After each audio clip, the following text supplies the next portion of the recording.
નમસ્કાર, હું સોનલ વણકર કનેક્ટ ગુજરાતના સીજી એક્સપ્રેસ ન્યૂઝમાં આપનું હાર્દિક સ્વાગત કરું છું। દેશ દુનિયા અને રાજ્યના તમામ સમાચારો પર કરી લઈએ એક નજર।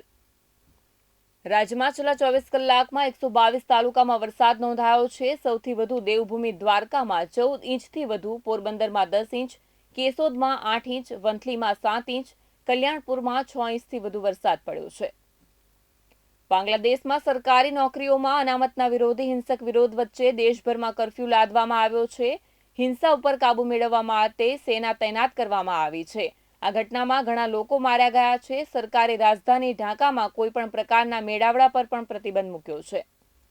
ગુજરાત ભાજપના પ્રદેશ પ્રમુખ સી.આર. પાટીલ કેન્દ્રમાં મંત્રી બન્યા છે, ત્યારે ગુજરાતમાં પ્રદેશ પ્રમુખ બદલાશે તેવી અટકળો તેજ બની છે।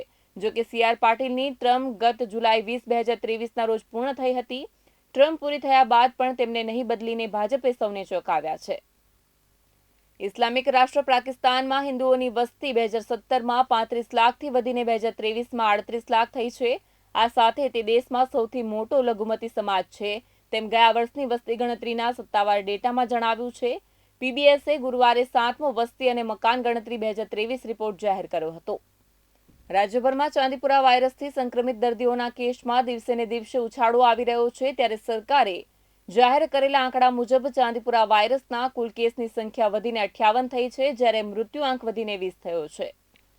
હવામાન વિભાગ દ્વારા દક્ષિણ ગુજરાત અને સૌરાષ્ટ્રમાં આજથી 2 દિવસ ભારેથી અતિભારે વરસાદની આગાહી કરવામાં આવી છે। ગુજરાતમાં 3 વરસાદી સિસ્ટમ સક્રિય થતા આગામી 5 દિવસ વરસાદની આગાહી છે।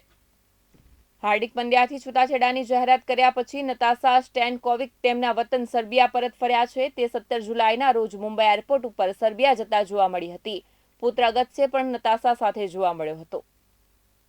સુરતમાં દબાણો તોડી પાડવા કવાયત હાથ ધરાઈ છે। સરકારના આદેશથી મંદિર, મસ્જિદ, ડેરીના દબાણો તોડી પાડવા કમર કસવામાં આવી છે। વિવાદો થાય તેવા નાના અને રસ્તાને ઓછા નડતરરૂપ હોય તેવા દબાણો સામે હાલ પૂરતી કાર્યવાહી નહીં થશે। વડોદરાથી શ્રીનાથજી એસી વોલ્વો સોમવારથી શરૂ કરાશે। વ્રજ પેલેસ અતિથિ ભવનના ઉદ્ઘાટનમાં ગૃહ વાહન વ્યવહાર મંત્રીની જાહેરાત। સલીમ સુરેશ કે સુરેશ સલીમ બની દીકરીઓને ફસાવી નહીં શકે હરસંઘવી।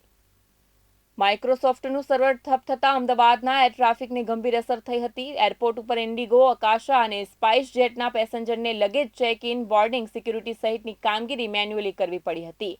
ઇન્ડિગોની કુવૈત, જેદાહ, જ્યારે સ્પાઇસ જેટની દુબઈ એમ 3 ઇન્ટરનેશનલ સહિત 30 ફ્લાઇટ રદ કરવી પડી હતી। વધુ અપડેટ માટે જોડાયેલા રહો કનેક્ટ ગુજરાત સાથે। મને રજા આપશો। નમસ્કાર।